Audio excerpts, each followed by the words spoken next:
Ever struggle to reach the camera shutter button while holding your phone at a tricky angle? Here's how to make it easier by using the floating shutter button. To do so, open camera app, tap the quick control icon, then tap the settings icon, scroll down the screen,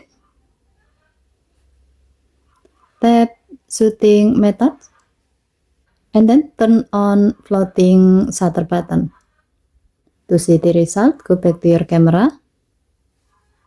As you can see, an extra shutter button appears on the screen.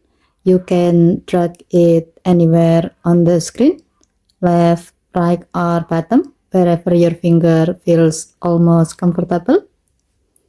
To use it, just tap this floating button to take a photo, just like the main shutter.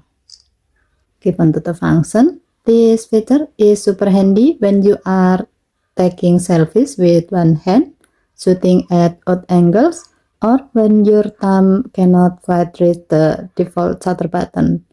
And that's it. With the floating shutter button, snapping photos becomes much easier no matter how you are holding your phone. Try it out and see where it feels best for you. Okay, thank you for watching. Please help to like and subscribe. Have a nice day.